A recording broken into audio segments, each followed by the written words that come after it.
Aya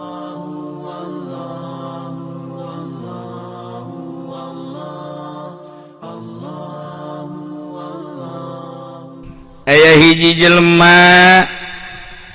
masantren, geus masantren tuluy manehana ngalalana. Masantren teh sakadar ngaji alfiah maleutik, sakadar ngaji johar maknun maku santri mah sakiceut, ngaji samsiah mah lah atuh sapira samsiah malah di Pandeglang mah anakna gede ngaranan di Siti Samsiah atuh babari tamah nungaran ukudul jubah nungaran jamul jawame eueuh nanaonan ku santri mah komo Pandeglang Serang mah tangkal kiai tangkal ustad kebon buya ieu Serang Pandeglang Rangkas Bitung urang Tangerang masantren teh kapan-kapan digelar boh tu lain lalagan masantren teh ka Serang kapan digelar Rama Simkuring pun Rama atupan masantren teh di ditu di Kiai Prawira wer ngarencang sareng Ki Bustomi almarhum almaghfurlah tah di kulon ngaji teh mantak deuk ngaji naon lah tu di kulon mah nungaran ngaji nihayah teu aneh nungaran ngaji raudhah teu aneh tah si budak teh masantren jago ngaji ditanya nahu sagilak ditanya maani bade bayan sakicep komo ditanya pikih mah ulah ditanya aing mah pikih mah tuh sapopoe aing mikih ih babarieun teh budak teh ya Allah ngan kabelah dina asal ngobrol asa pangpinterna tulak cangkengna geus lain dicangkeng diceli Masya Allah mun aya masalah asa panghebatna bae teu bisaeun kiai eta mah kaing lamun aya naon sia mah ngaji teh kara kamari kaing deuk ngaji naon lamun aya pasine katrukeun ilmu sia jeung aing ambu ieu horenganan ilmu nu hese mata ngomean eta dipanggil ku bapana sia ku aing dipasantrenkeun meureun 10-15 tahun mah aya kabeja sia teh bisa ngaji cak batur bisa ngaji teh cak aing mencak di mana ke masjid di mana dicarekan-nyarekan deui di mana kaciduhan jiduh deui di mana digrokeun teu nembalan sia marah di mana ngagrokeun batur nembalan batur teu nembalan sia marah can bisa ngaji kos kitu mah eueuh nanaonan ngaji kos kitu mah mondok deui sia ka ditu mondok deui biayaan ku aing abah jageus beak cak jala ieu kaler sakaler kidul sakidul wetan sawetan masantren deui sia kos kitu mah can naon teh mah kakarak bisa baca kitab bisa narkib bisa nakrir eueuh nanaonan ngaji kos kitu mah ngaji deui sia ka ditu pangnuduhkeun atuh abah ka mana ku aing sia dituduhkeun ieu lalakon teh di Bagdad sia ku ari ti dieu berangkat sekitar 100 km di dinya bakal aya jelema boga santrina ngan 3 teu meunang leuwih santri teh 3 bae aya anu maksa ka dinya hayang 4 teh nu hiji kudu kaluar tah pasantrenan kiaina anu memehna ge geus eungap kieu amat ya aing mah santren ya biasa ra pasantren teh urang mah pan hayangkan nu loba santrina kabeh babari maling kerak ieu mah lain pasantren teh ku saeutik cenah santrina ya Allah ya Allah dilaksanakeun pesantren ka ditu ngajina lain ngaji amil jurumiyah lain ngaji sorop lain ngaji nahu lain ngaji ma'ani bade bayan ngaji teh digawe tuh angkatan taneuh tuh bawaan batu tuh sia itu tuh pindahkeun ka anu nurut tahun tahun Iraha ngaji kok gaji bebe jadi ka bapakna Abah jagening ngaji teh kos kitu titah gawe atuh gawe mama ning di lembur digaji meureun digawe di lembur mah komo haju daftar ka AAT maka dia jadi pelayan tina teu digaji ge maling-maling kadu atuh tabah seperti eta cenah siapa teh teruskeun kesimpulanna nama teruslah 3 tahun didinya karasa si horeng ieu ngaji teh teka caritakeun ilmu-ilmu nu digaweanana aneh ilmu teh teu kudu deui kesimpulanna mah hasil ngaji kitu we ayeuna mah mun neuleuh nu saluhureun isin nulis sahandapeun karunya nu paling hebat mun neuleuh awewe teu hayang awewe teh biasa-biasa bae kos neuleuh kadal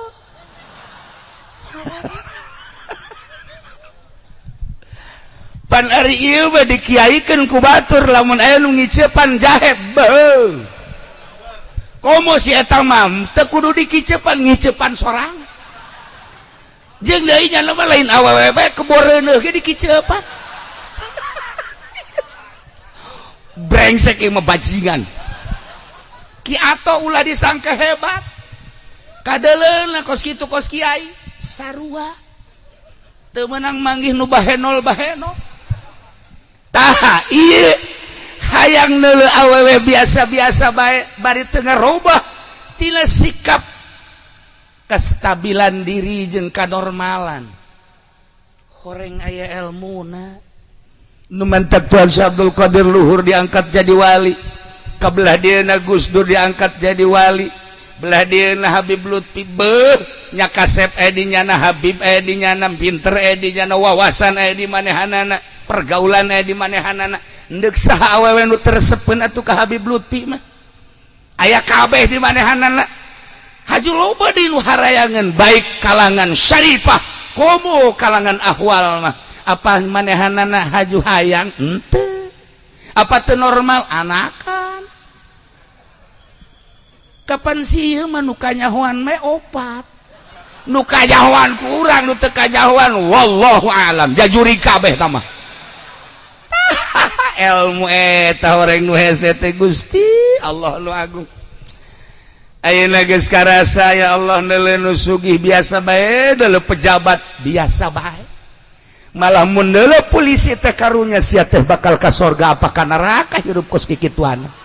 mun deuleuh tentara teh karunya maksudna karunya sia teh bakal salamet apa henteu cacak-cacak aing dikiaikeun ku batur bapak aing ge sakitu hebatna wallahu alam sebab hawa nafsuna masih gede kene teu ngarahoun batur teh aing ye masantren teh geus datang ka dia balik ayeuna ka imah katingali ku bapana sieup kasieupannana lain deui eta ya Allah ya Rabb ngurusan bapa pohara isuk-isuk lain ku pamajikanana diurusan teh ku anak nu tadi teh ya kebutuhan bapa misalnya hayang cai panas cai teh kopi manehanana nu tandang nyeusehan baju bapak teh lain ku pamajikan tapi ku manehanana segala rupa teh ditangkes ku manehana hebat aing boga anak insyaallah alhamdulillahirabbil alamin hiji mangsa bapakna hayang dahar jeung hulu embe kabeneran sekitar 20 meter tidinya aya warung ngajualan hulu embe di timur tengah mah kitu kus di Arab akhirna meuli lah si anakna kadinya nunggus dikemas dipasak sakitu bagusna dijingjing ku manehanana kira-kira bangsa 10 meter deui ka imah dibongkar ku nyana ku anak cokel matana di dahar mantap sorangan bae celina ku nyana dipotong ke dahar letahna di dahar otak paneuna otak mantep heuh polo tak kudu boga polo mantap ke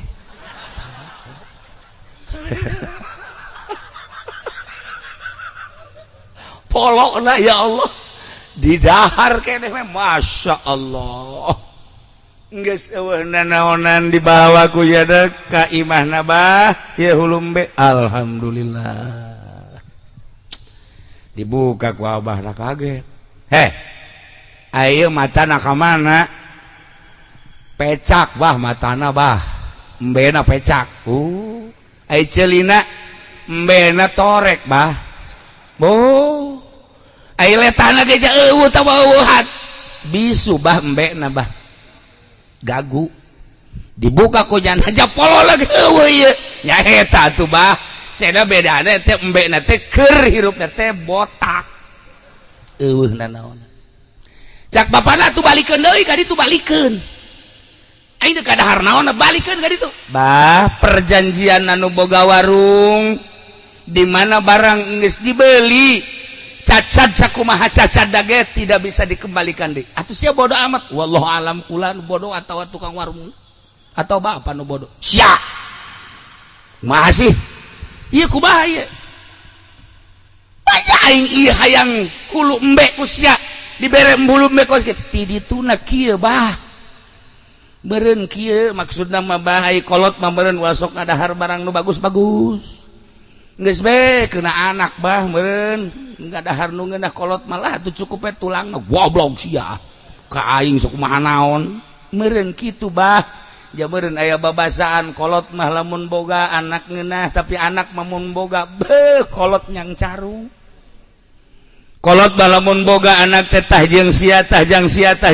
tapi anak lamun boga indung teh jeung bapa titah di imahna ngan titah ngabujang mak di dieu bae nya seuhan tah beuh budak siga hebat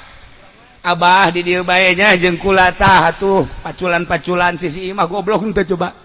diserang ka mah lain di Pandeglang KTP na mah urang Pandeglang tah ieu kolot sugih anak ngeunaheun tapi anak sugih wallahu alam sebagian akhirna ieu anak dari sarekan bebeakan ku bapana cicing bae bahkan katampiling segala ku bapana teu ngalawan ai kos kieu mah anak teh bangkawarah ku aing sia dipasantrenkeun diajikeun deui tapi ternyata sia ka aing teh geus ngalojokeun gas ku aing sia dipenjarakeun sia mangga bae abah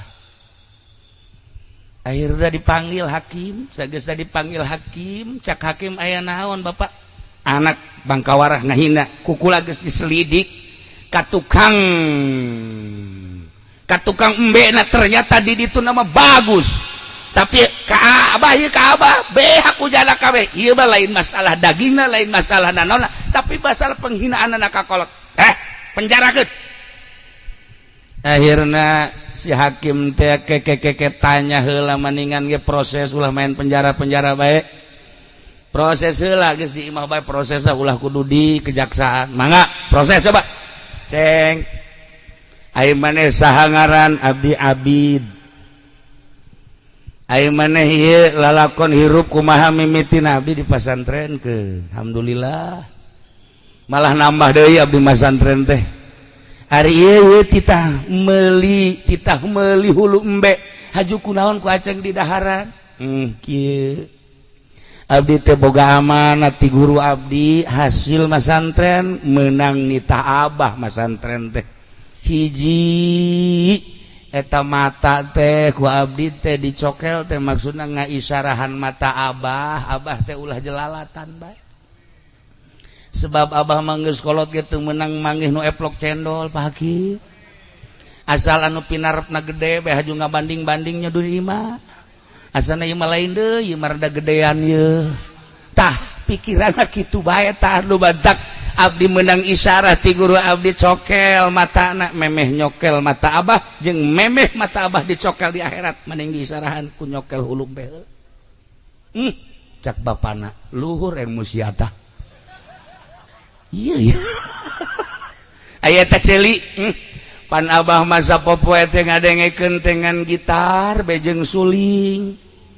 teu eureun-eureun Abah mangkaning Abah teh geus kolot mun isuk pageto maot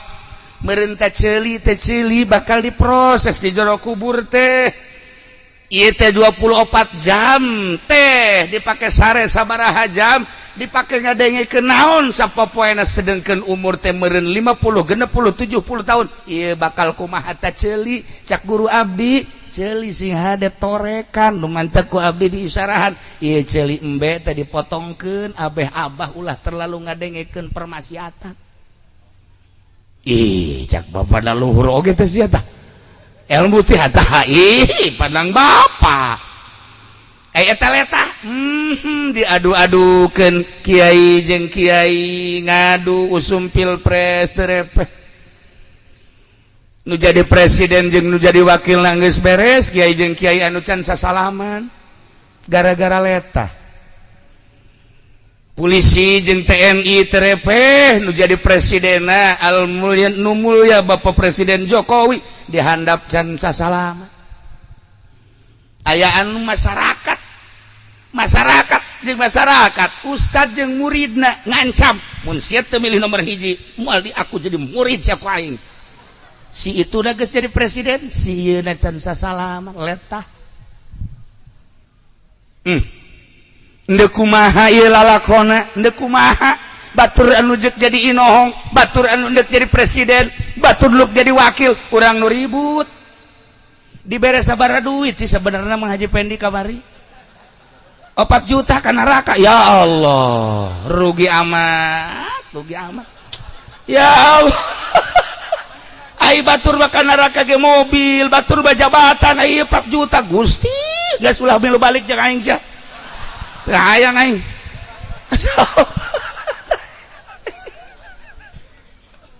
tah ukuranana jeung urusanana kos kitu ya Allah ya Rabb horeganan ilmu tinggal ilmu mun encan datang kana ilmu nu tadi dicaritakeun kitu bae di mana bae teu kudu ka gunung teu kudu ka leuweung di zaman Pak Harto di zaman Belanda nu diangkat jadi waliullah loba di zaman Inggris nu diangkat jadi kutubul aulia Ambalaya di zaman Denmark Ambalaya cerita seputar Banten orang cerita Inggris cerita Prancis cerita kitu Portugis cerita Belanda cerita RRC terakhir cerita Hindia jeung Arab cerita Banten berarti cerita eta ketika orang nyaritakeun Banten aya bahasa Belanda anu masih keneh datang ka ayeuna Paseban teh bahasa Belanda poci bahasa Belanda ketel bahasa Belanda jamang urang makan baju ayeuna jamang bahasa Belanda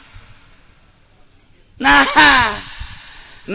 ieu teh bahasa Belanda Ambalaya cerita Banten berarti urang cerita negara-negara anu tadi nah baheula di zaman Belanda aya Paseban di samping aya Paseban teh aya lapangan jeung Paseban teh digunakeun ku Belanda paranti nyokotan hasil bumi cicing di Paseban berikut sekretarisna hareup paranti ngumpul-ngumpulkeun hasil bumi pare teh terutama lada asli hasil Banten anu geus kacelun kaun-aun kakoncara ka mana-mana kelasna lain nasional internasional dikumpulkanlah di dinya dibagi ku Belanda dibawa ku Belanda urang namangan setik etalah Paseban baheula tah eta lapangan seperti eta mana masjid nu eueuh lapanganan mana kecamatan nu eueuh lapanganan mana desa nu eueuh lapanganan urang teh mun nilik lalakon Banten seperti eta dijieun ku ari ku aat Paseban tah paranti nampung jelema nu deuk ngadahar kadu ieu Paseban ngan Pasebanna baheula mah lain kieu Paseban model Banten tah ieu Belanda teh seperti eta ya Allah ya Rabbi kelahiran Kangjeng Nabi tanggal 20 April tahun 500 sekian gimbir musyrikin dengan kelahiran Kangjeng Nabi 12 Rabiul Awal Senin lahir Kangjeng Nabi karak lahirna wungkul kafir ge sararieuna musyrikin teh geus gimbir sieun sinar Kangjeng teh terus nyinaran Mekah nyinaran Madinah nyinaran sakumaha tadi kaunggulan Kangjeng Nabi teh hese dibayangkeunana jelemak wari daek diuk di dieu ye daek diuk di dieu lamun lain aya sinar Kangjeng Nabian moal daek terdorong tina sinar Kangjeng Nabi daek diuk di dieu harapanana tetep hayang menang syafaat ti Kangjeng Nabi naon bae anu terjadi macet jalan bodoh teuing batur mah lain neuk muludan ieu aing mah deuk muludan kunaon eta hayang menang syafaat Kangjeng Nabi hebat amat eta Kangjeng Nabi kahebatan Kangjeng Nabi dakwah Kangjeng Nabi teu kudu dicaritakeun kaistimewaan Kangjeng Nabi baheula di mana lempang Kangjeng Nabi mah ieuh eta tanda jeung ciri karasulan Kangjeng Nabi ieuh Kangjeng Nabi mah geus pada apal urang mun nyaritakeun berjanji nyaritakeun teh kahebatan Kangjeng Nabi sinar Kangjeng Nabi datang ke perang Kangjeng Nabi ketika Kangjeng Nabi perang musyrikin Quraisy Yahudi Madinah sararieun kabeh ge asal aing paeh hasana aing paeh sahabat mah perang paeh surga tapi musyrikin jeung kafirin paeh beuh harapan sama sekali di zaman Kangjeng Nabi mah sahabat teh pedangna teh dikarariekeun wae teh disarangkaan cicing di hareupeun imah cicing di sisi jalan maksudna naon ngadaguan iraha perang ketika instruksi Kangjeng Nabi perang bot begitu perang kayak informasi salaki bibi maot alhamdulillahirabbil alamin sorga ti heula saurang deui babaturan maneh perang di medan laga ceurik nya nama kunaon maneh ceurik sedih lain kunaon teu aing nu teu heula paeh zaman sahabat urang limun ningalina siroh kahebatan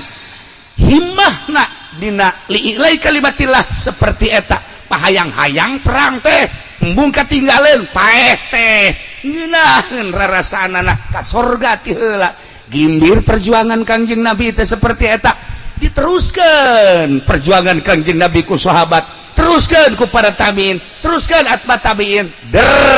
datanglah dibawa ku Maulana Hasanuddin ka Banten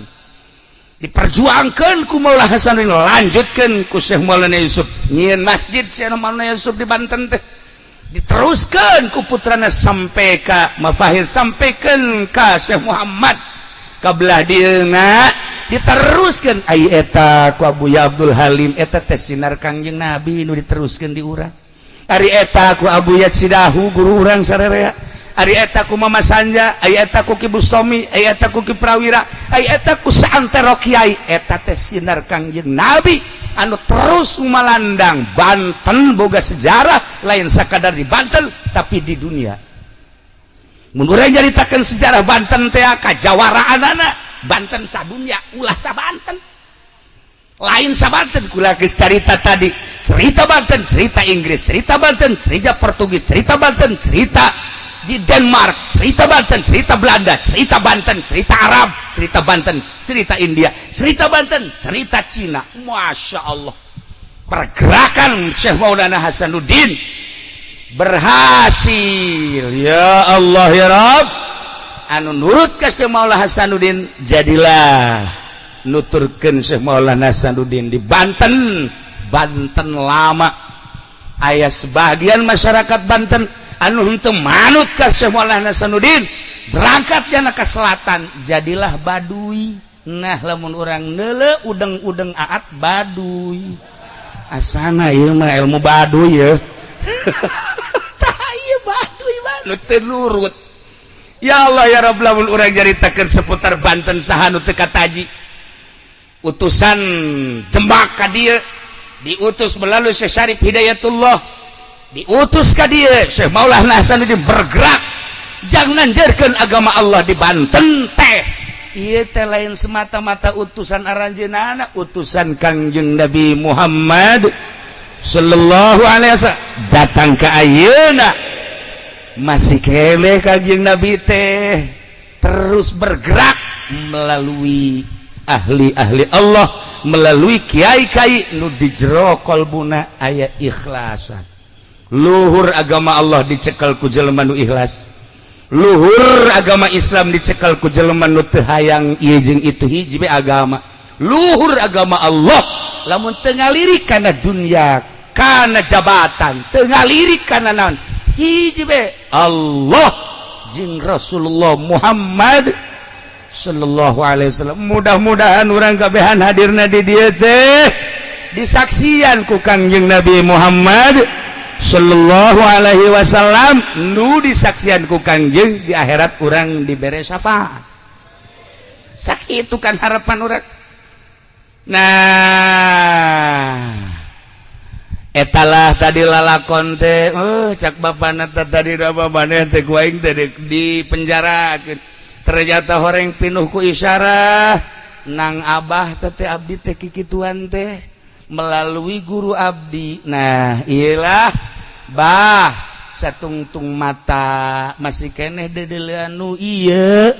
urang dek bergerak ngaluhurkeun agama Allah, masih lulak lirik kana dunya, lulak lirik keagungan mata ieuna ulah dideleukeun kanu ieu bah, dideleukeun kanu itu. Satungtung celi didegekeun kanu biasa cara kuari bah, dek bergerak melalui yayasan, melalui majelis taklim pondok pesantren bah, atuh pasinina dunia bae jeung keagungan kemuliaan celina bah, celina rorek bah, celina kitu keneh irungna, kitu keneh letahna, satungtung letah masih keneh rarasaan nu ieu moal luhur agama bah. Tah ieu abdi teh beunang isyarah ti guru nu mantak matana bentakeun tapi lain bentak ka dunia, decelina dengekeun lain urusan dunia, kitu keneh lisana ulah urusan lisan dunia. Nah nu bergerak di Indonesia wali sanga lamun cara mata urang jeung ceri urang moal luhur. Syekh Maulana Hasanuddin bergerak di dia lamun masih keneh mata kos urang celi kos urang moal luhur. Urang kataji ku abuya urang masyaallah wahara hese nurutanana sebab matana geus lain dedeulean kos urang, dedengeana lain kos urang. Urang ningali Mama Sanja ge zahirna mah biasa bae. Beuh moal ribuan anu ngaji teh ja alfiah mah sarua kitu-kitu keneh surahna kitu-kitu keneh, tapi kok berbeda dedeulean ieuna jeung dedengean ieuna geus lain dedeulean cara urang jeung dedengean cara urang. Lelengkahanana ge geus lain cara lelengkahan urang. Alfiahna akur dibaca kadang-kadang semula lagaan, tetapi kok lain deui Fathul Muin nu dibaca ku urang jeung ku guru-guru urang anu ikhlas lain deui. Kok dicaringin bisa ribuan sih padahal Fathul Muin akur bae, lain deui dedeulean ieuna jeung dedengeanana. Masyaallah mun geus datang ka dinya luhur agama. Nah ya hiji awewe di Baghdad ngaranna Nyi Malikah eta mah awewe ya Allah ya Rabb bae pare saja saya manggil sadang bandingan lagi sese irungna mancung ya Allah ya Rob iya pipina ngadaun seure ya Karim pandi-pandi gelang mah daun angka daun matana bentik ya Allah ya Rob istilah parahyangan mah ieu letah halis da ngajeler paeh gadona ge endong sapoto pandi serang mandog hiji ya dijualan deh endong lagi tah haju ieu ge lenggik sakumaha biola Masya Allah ieu bitis teh bitis ngabuah jantung cek urang Bandung mah di dieu mah pan buah nangka mah lulu boh harata ieu geulis nu paling hebat warna kulit disebut berem lain disebut hidung lain disebut putih lain Masya Allah mun urang jaritakeun warna Kangjeng Nabi abyadu syarban bihumratin putih kemerah-merahan urang mah hese nyaritakeunana di urang mah ka Madinah gerage ningali bulah awewe ningali lalaki umur 20-24 tahun beuh nu kasepet di Madinah kula ka Madinah ningali eta kasep amat bareng neuleuh babareng jeung yo ieu mah kos kieu mah lain jelema juri ka saleh mah mana di Madinah karasep mah masyaallah karim tah inget boro Kangjeng Nabi na umatna di zaman ayeuna bae nu kasep masih ambalaya keneh pohara komo Kangjeng Nabi nah ieu awewe Siti Malikah pohara geulisna haju di samping geulis sopan ngomongna lemah lembut hiji lalaki nu henteu tertarik pan aya di Pandeglang mah geulis ge ka mana dia atuh kaget urang ndek daek ya haji henteu ka mana dia bau burak pohara tah eta saware ieu mah masyaallah lemas ngomongna bade ka mana waduh abdi teh bade ka sareng saha kan geuna kan ngeunaheun ka dieu ka jantungna aku malah mun kieu mah ngiring atuh abdi boh atuh paeh di dinya nya mah atuh paeh di dinya ieu geulisnya saya Allah ya Rabbi ngan hanjakal kagelisanana dijualan horenganan jadi WTS Masya Allah karim istilah baheula WTS teh kabelah dia nama perek kabelah dia deui mah eta teh cek urang Garut mah cek urang Bandung ublag ngaranna cek urang dieu mah ngaranna naon atuh nyahoan teh mah ja osok meureun jablay hebat taata tah atuh kulataran geulis target lagi Masya Allah karim mun kuari Mbak Syahrini sabaraha sapeting 1 juta balikeun teu nyaho harga teh mah budak ye teh borong Gunung Karang mahal hargana ya Allah ya Rabb pokokna mah kelas bos kelas pengusaha kelas pejabat ge bangsa ti camat ka handap mah moal diladenan ti bupati ka luhur karak eta ge lain saya ti bupati gubernur wow komo bangsa polisi mah nya keamanan yang ngamankeun nya ngilu sararia ada saya polisi baheula tapi kuari mah leuwih parah nah iya nah ya si Malikah teh pohara amat Masya Allah karim watu nu kontrak sapeting nu kontrak seminggu nu kontrak sabulan atuh laku da luar biasa geulis da lain lalagaan gelis dan lain lalagaan ya Allah ya Rabbi nah ieu si abid tadi santri anu geus hebat teh endek naklukeun jelema dakwah di kelas biasa mah babari cek si abid dakwah anu make punggang panggung mah lah tah mah biasa dakwah ngadakwahan jelema-jelema anu henteu kabair mah gampang ye aing mendek ngadakwahan si ieu ku aing coba ku aing dibeli sia ku aing hebatna si abid dakwah teh lain di panggung aja dibayar lain sia batu muludan teh geus dibuludan sapeting 10 juta berarti 3 peuting 30 sabaraha tah atuh sia mah neraka dakwah kos kitu mah atuh hei tah ieu mah lain ieu mah ya Allah si abid dakwah ditanya neng sapeting hayang sabaraha harga termurah 100 dinar sadinar teh ya 4 gram emas kira-kira lamun 100 kali 4 berarti sabaraha 400 hargana mun kuari sagramna teh 700.000 jadi sabaraha cepet aing teu percaya ka sia nu bener sia paingan rugi bae ta dagang teu nyaon ka harga bloon teh budak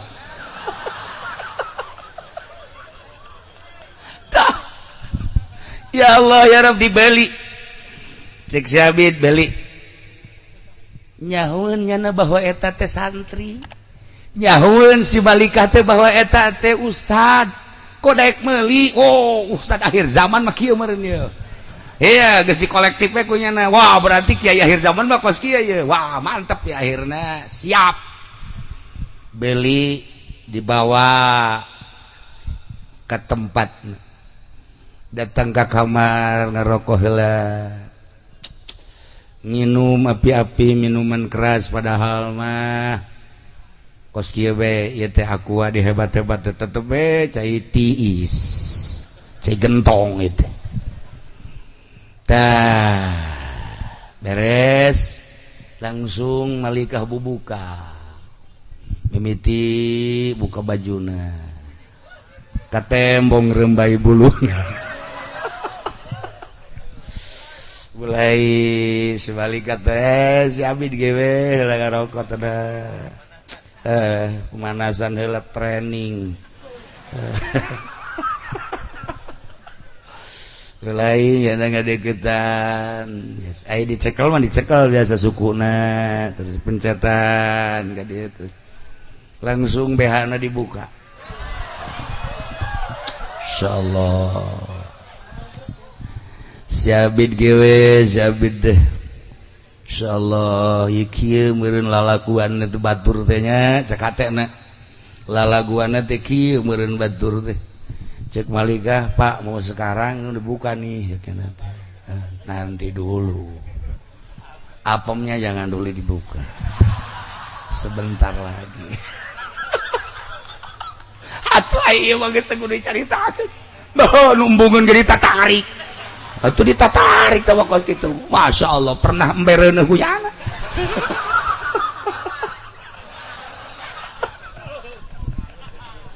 tah akhirnya geus kapetingkeun cekel kumanehanana bitisna dicekel ping-pingna cekel cangkengna kunaon eta malika jadi ceurik rembes cai mata ke neng kunaon jadi ceurik belayan kakak lain deui jeung belayan nu lain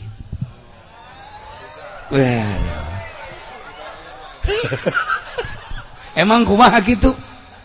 anu lain mah beda di mana dibelai teh haju maruringkak bulu rada lain deui rasa panasna rada aya ieu mah kok kula jadi sieun aya naon sih aja biasa bae cak Abid asana henteu kajen kuku mah ge kula dibelai kuno sejen kula dipeluk kuno sejen geus terbiasa lalaki nu korban dipelukan kaula geus lain hiji 20 mungkin 100 tapi begitu kakak ka Abid ieu nyekelan kula lain deui kula jadi naon muringkak buluna lain deui bahkan ieu jadi kalaluar kesang kok aya naon ya nangtung nyana seunggeusna nangtung BH dipake dikeh heula ulah ka dipake cenah nyana henteu lah cek cenah mah dipake bae cenah terus be baju dipake deui malah sakorodong ka dieu kok jadi kieu sih malika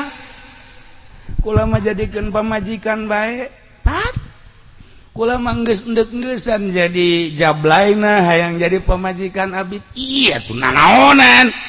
endeuk nanaonan kok kikieuan aya rahasiahan aya naon pangbukakeun rahasiana kula moal meunang balik ka kakak moal dibuka ieu kunci lawang lamun encan dibejaan aya rahasia naonan sehingga kula kok jadi kesangan jadi lain deui perasaan jadi lain deui berbalik birahi kaula nu tadina poho ka akhirat kok kuali jadi inget ka akhirat aya naon ieu begitu dicaritakeun cek Abid kula ieu selalu begitu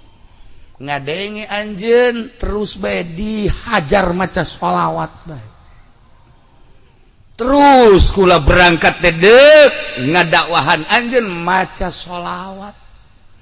teu eureun-eureun kula terus maca sholawat mun tayang ka Allah bari nu digambarkeun Kangjeng Nabi lamun Kangjeng Nabi Yusuf disalametkeun tina kejaran Siti Zulaikha lamun baheula di Baghdad aya disalametkeun tina kejaran wanita lamun baheula aya disalametkeun di Uspan tina kejaran wanita jeung loba-loba wali Allah maka kaula deuk naklukkeun anjeun melalui sholawat ka Kangjeng Nabi ja Kangjeng Nabi teh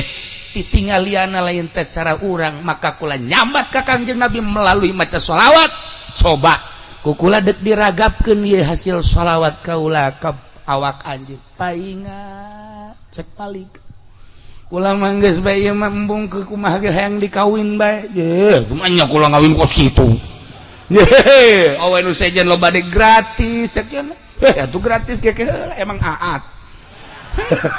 tah tadi gratis kan siap jasa dah iyalah akhirnya terus badahana baralik sageus baralik nah di ijazahan sholawatna burdah mulai sholli wa sallim daiman abada ala habibika khairil khalqi kullihim eta sholawatna min tadzakuri jiranin bizi salami mazajtada manjara min muqlatin bidami bahar basit deku baha ngabaharkeunana terserah nu jelas mah eta nabiyunal amiruna fala ahadun abar fi qawlila minhu wala na'ami maulaya sholli wa sallim daiman abada ala habibika khairil khalqi kullihim urang mun hayang ngimpi ka pangijeng Kangjeng Nabi bae maca sholawat maulaya tur maca na'am saro sarepna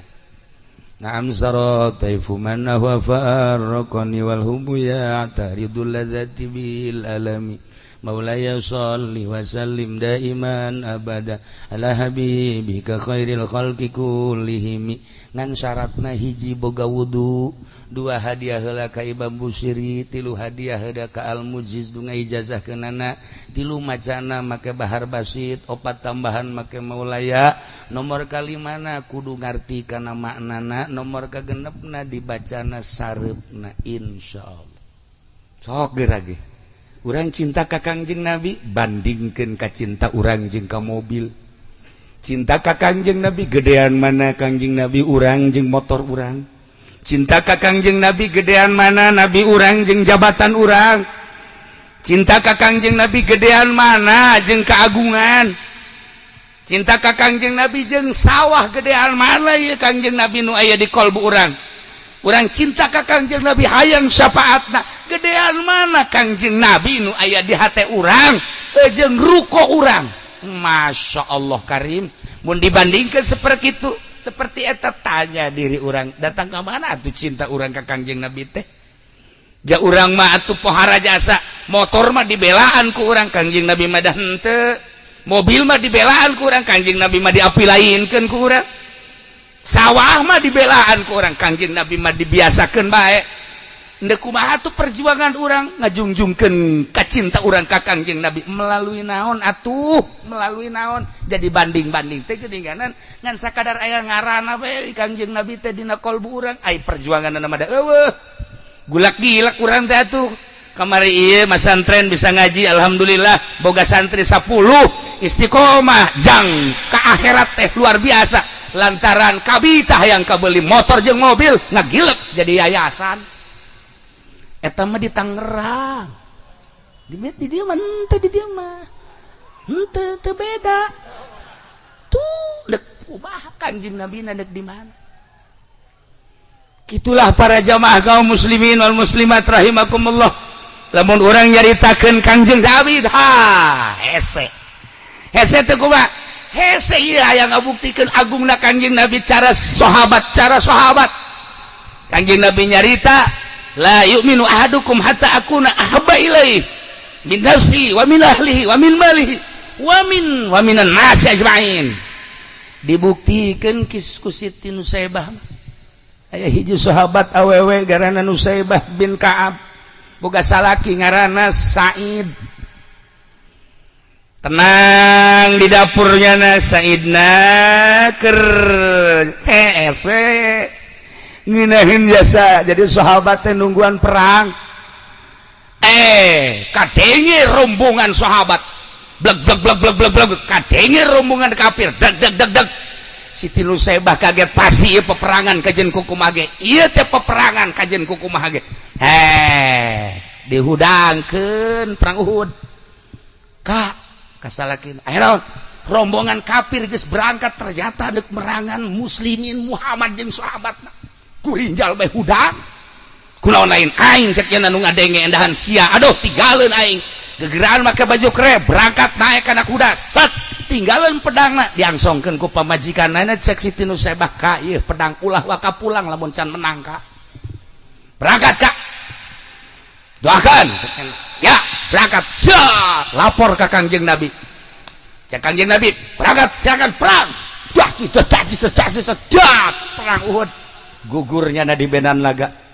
diutus ku Kangjeng Nabi babaturanana bejakeun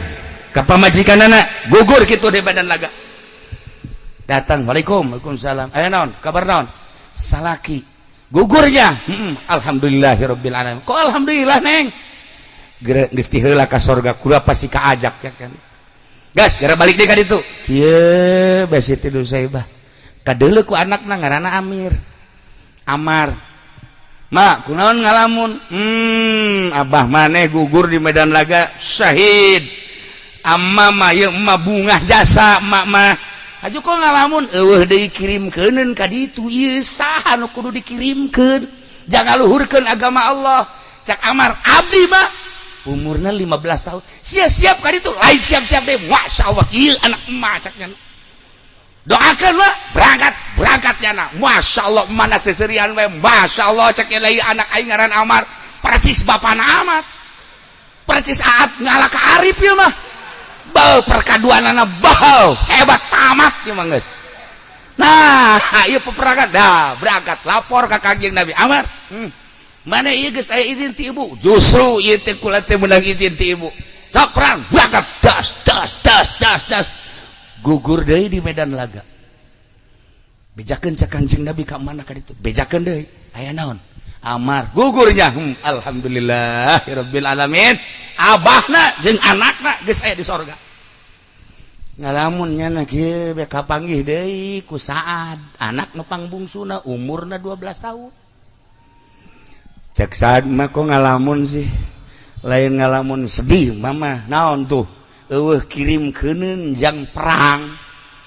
abah sia geus gugur kakak sia geus gugur ieu saha nu dikirimkeun deui ieu inget ka Kangjeng Nabi na masyaallah kabayang be Kangjeng Nabi jeung para sahabat keur berjuang nah lamun kula ka ditu kumaha emang sia daek perang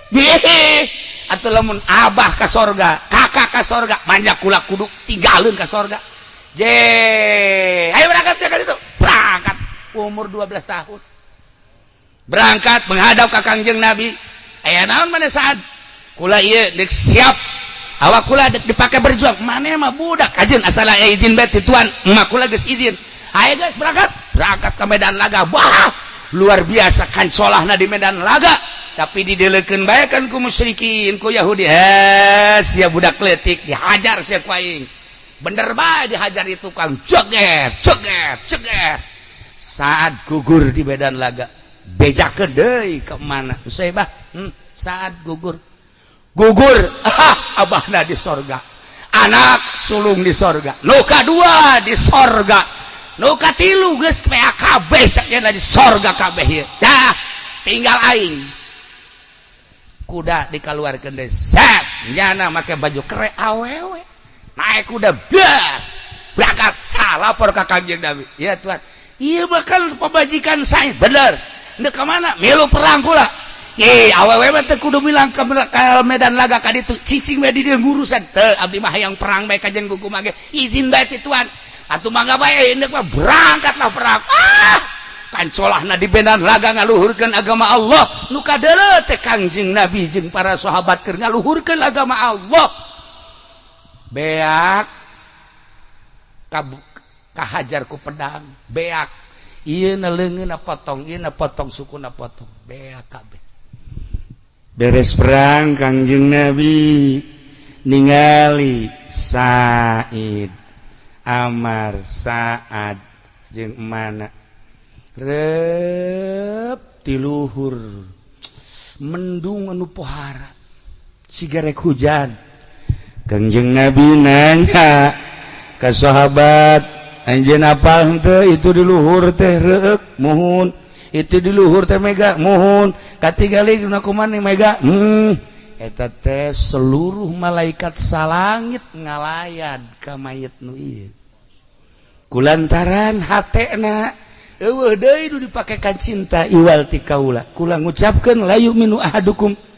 teu termasuk iman nu sampurna salah sahiji arajan kabeh hatta akuna habba ilaih sehingga kaula nu dipake leuwih kepake karesep min nafsi tibatan awakna ieu modelna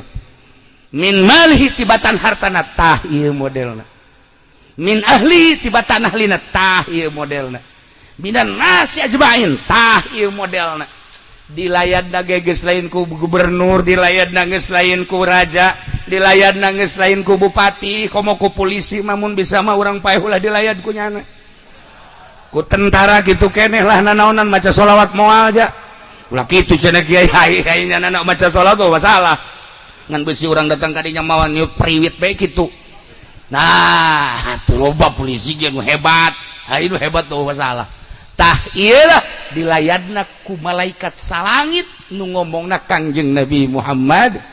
sallallahu alaihi wasallam iyalah perjuangan Islam teh kudu Kangjeng Nabi teh leuwih dipake ka cinta batan dirina leuwih dipake ka cinta batan hartana leuwih dipake ka cinta batan ahlina leuwih dipake ka cinta batan manusia sakabehna ieu mah jang ngabandingkeun urang geus datang ka mana cinta ka Kangjeng Nabi jeung ka diri urang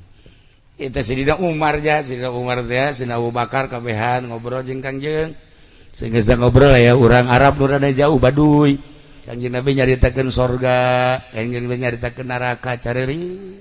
Kangjeng Nabi nyaritakeun sorga seuseurian kabelah dieuna Kangjeng Nabi teh nyaritakeun almarhum aman ahaba seuri kabeh balik ka ibahna masing-masing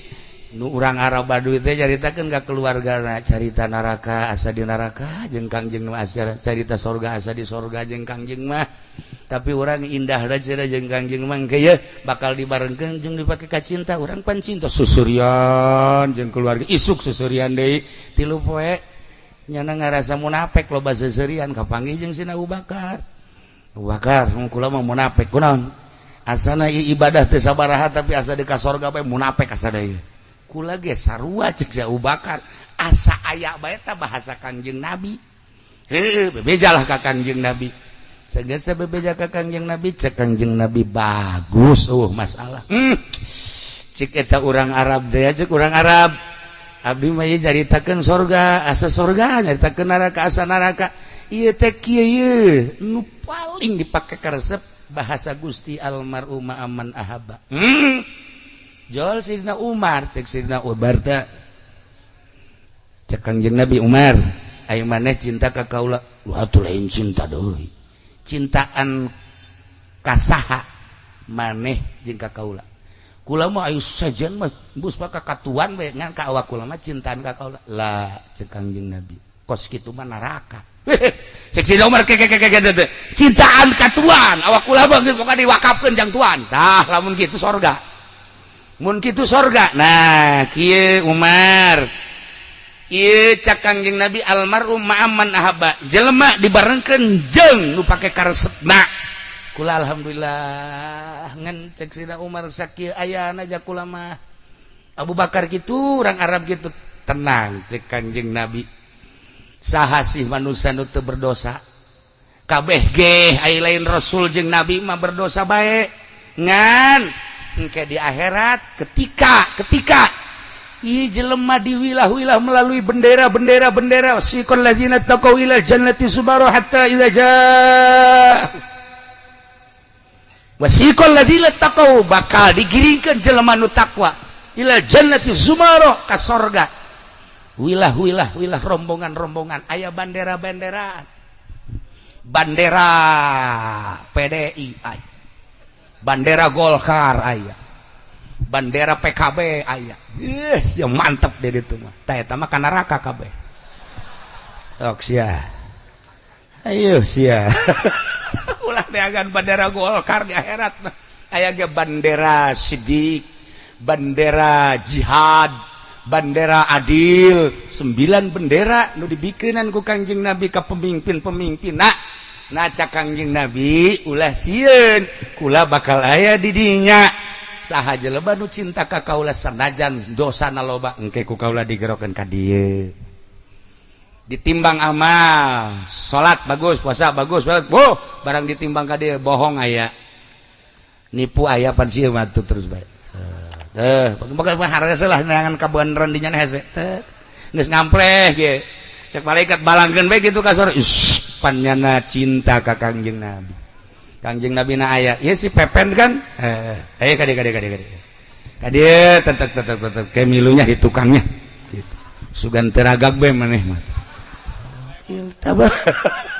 itulah jadi orang cintakan ka Kangjeng Nabi sebab Kangjeng pernah nyarita almar'u ma'amman ahabba ya Allah ya Rabb para jamaah kaum muslimin wal muslimat rahimakumullah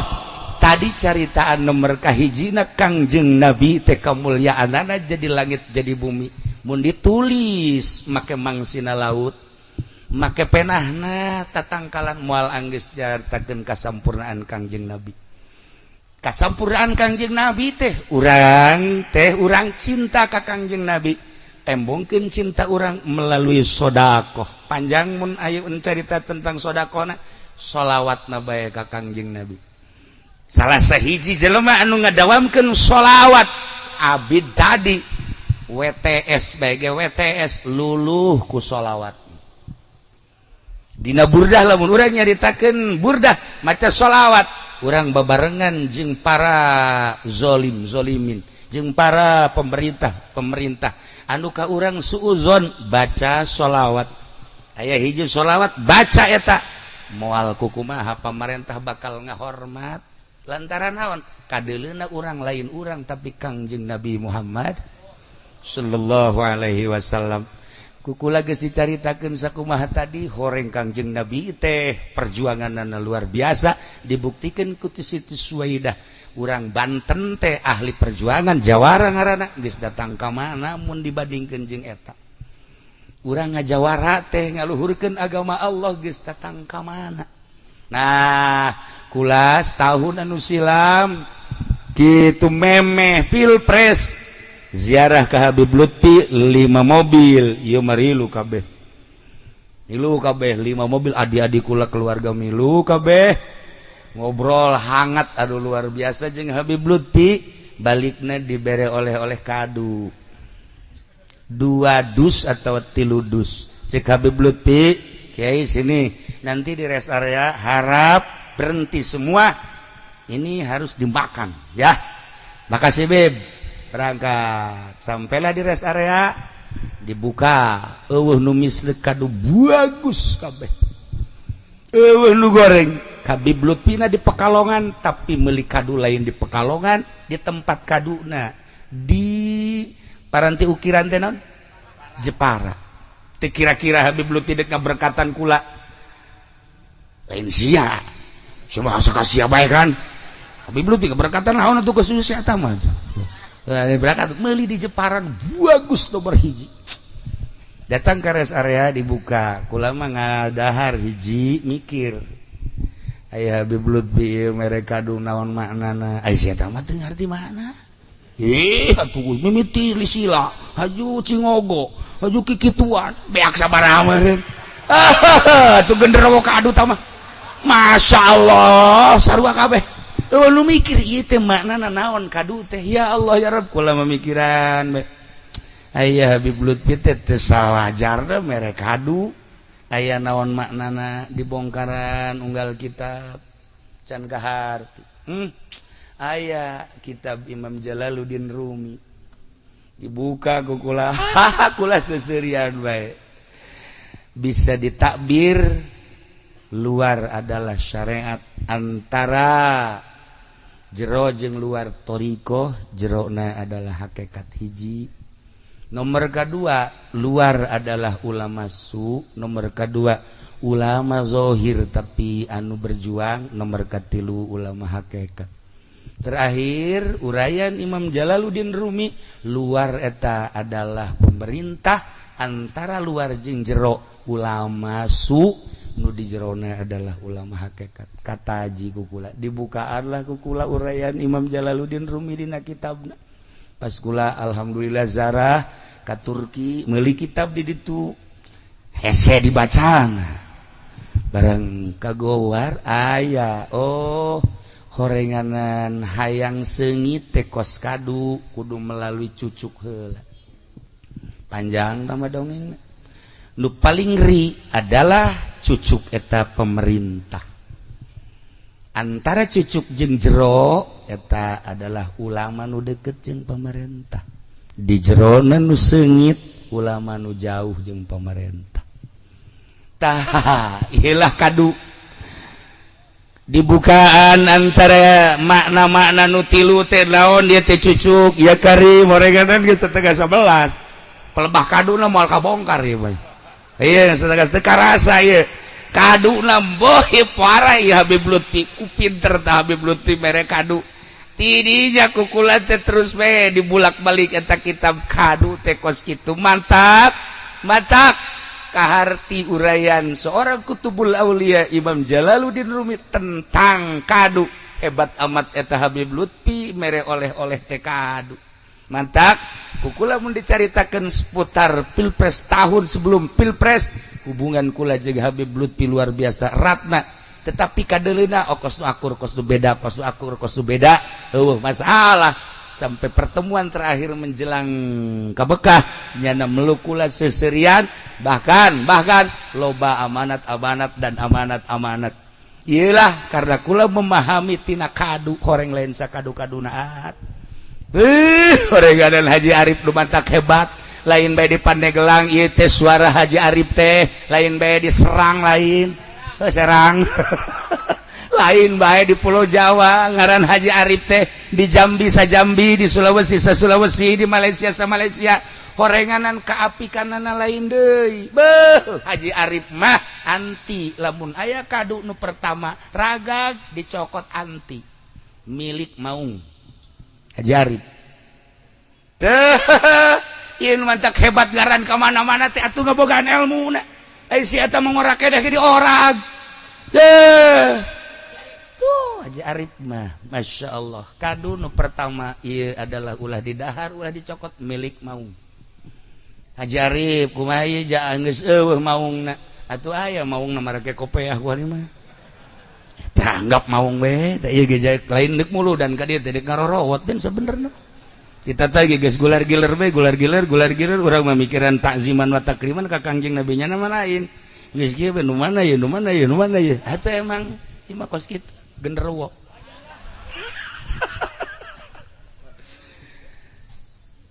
buah kedua ala ngan sing hade ulah bersuara ngalah buah nu kadua ilmuwan Haji Arif henteu sambarangan buah kedua ala ulah bersuara buah katilu mangga bersuara ge masalah buah nu kaopat hati-hati sebab naon maung teh horeganan geus lapareun deui maung teh lapareun deui nu terakhir jang maung deui asli leuweung kos kitu seputar Banten teh baheula teh perdagangan negara nu 5 tadi teh istimewa memeh orang Maroko datang ka dia berjuang melalui Batuta sabaraha orang Maroko nu gugur di Demak di Jawa Timur Jawa Tengah termasuk di Banten numantak keistimewaan Banten geus teruji ilmu dugalana lantaran tilu urang Maroko nu ka dieu ulama gugur kabeh hiji Batuta mah hebat Ibnu Batuta terakhir urang Maroko anu berjuang di Banten anu deuk siap sagala-galana nyana neuleuh urang Banten geus nyingrai ka ditu melalui Maulana Hasanuddin Baduy ilmu di Banten teh pohara luar biasa terketahui lain sekadar di Indonesia tapi di dunia. Nah, carita ilmu perdagangan pohara sejarah geus ngajelaskeun kuari mah ilmu pertanianana nu mantak loba ngaran kadu di Pandeglang kunaon kadu loba ngaran kadu picung kadu merak kadu engang kadu kadu banen kadu ambalayah tak kadu kula dajakeun ka sasaha ge eueuh nu nyaho duka boga sejarah baheula zaman perjuangan baheula balain Kabupaten Serang teh sawah nu mantak dinyaran Serang Belanda eta teh Serang teh cukurang Garut Serang cukurang di sawah mun dilalakonkeun tah gak jadi Kabupaten Serang gak jadi Kabupaten Pandeglang jeung lobana kadu eta teh ngabogaan sejarah termasuk kaduna ge ngabogaan sejarah anu luar biasa henteu semata-mata Habib Lutfi mere berkat tilu dus sakitu lobana jeung baragus kabeh korenganan aya makna anu tersimpan dina kadu teh kunaon teh jeruk kunaon teh apel kunaon teh manggis tapi kunaon kadu Habib Lutfi mere berkatna ai si eta mah tuh teh naon datang ka kuari ya kitu-kitu bae sugan ngarti cucu kadu atuh henteu sugan ngarti naon eta kadu henteu jangan mah pokona mah bahkan ku aat ge ieu teh dek dibere teh lain sakadar kadu tuh kadu nu di semen ge dek dibawa kan leg-leg ku sia kabeh aku teu garti-garti dah ya Allah ya Rabbi aing boga babaturun ku kieu hadirin kaum muslimin wal muslimat rahimakumullah terakhir ieu teh haul Haji Arif tah tu tadi teh perjuangan datang ka gugur di medan laga urang doakeun Haji Arif ge mudah-mudahan nyana berjuang lain lalagan kukula mun dicaritakeun ilmu Haji Arif leuwih tibatan anak nanyahona kula mun nyaritakeun ilmu Haji Arif leuwih tibatan aat nyahona kula insyaallah nyana mah nyaho dengan sakitu kula leuwih aya ilmu nu istimewana di samping ilmu pertanian ilmu perkaduan aya ilmu nu teu dikanyahokeun ku aat hanya sebeberapa gerintil nyaho lain jelema biasa Haji Arif ngan kulantaran jamna geus jam 10:30 iraha deui waktu insyaallah tah urang ngabahas kadu jeung naon sebabna loba ngaran kadu di dieu jeung deui eta Haji Arif boga ilmu naon tah eta nu paling penting nama ngan kuari doana mudah-mudahan Haji Arif dihampura sakabeh dosana dicaangkeun di kuburanana dilegakeun di kuburanana dibere kanikmatan kubur ku Gusti Allah Subhanahu wa taala guru-guru urang bapak-bapak urang bapak kolot urang dulur-dulur urang nu maraot saantara nu haladir di dieu khususna umumna di Kabupaten Pandeglang Serang jeung Rangkas Bitung Lebak kabeh mudah-mudahan dihampura sakabeh dosana dicaangkeun dilegakeun di kuburanana dibere kanikmatan kubur ku Gusti Allah Subhanahu wa taala doakeun aat sakeluarga oge para panitia mudah-mudahan dibere jala lembar ku Gusti Allah Subhanahu wa taala urang hadir di dieu di akhirat mudah-mudahan disyafaatan ku Kangjeng Nabi Muhammad sallallahu alaihi wasallam jeung urang mudah-mudahan maut husnul khotimah bi barakati ummil Quran al-Fatihah.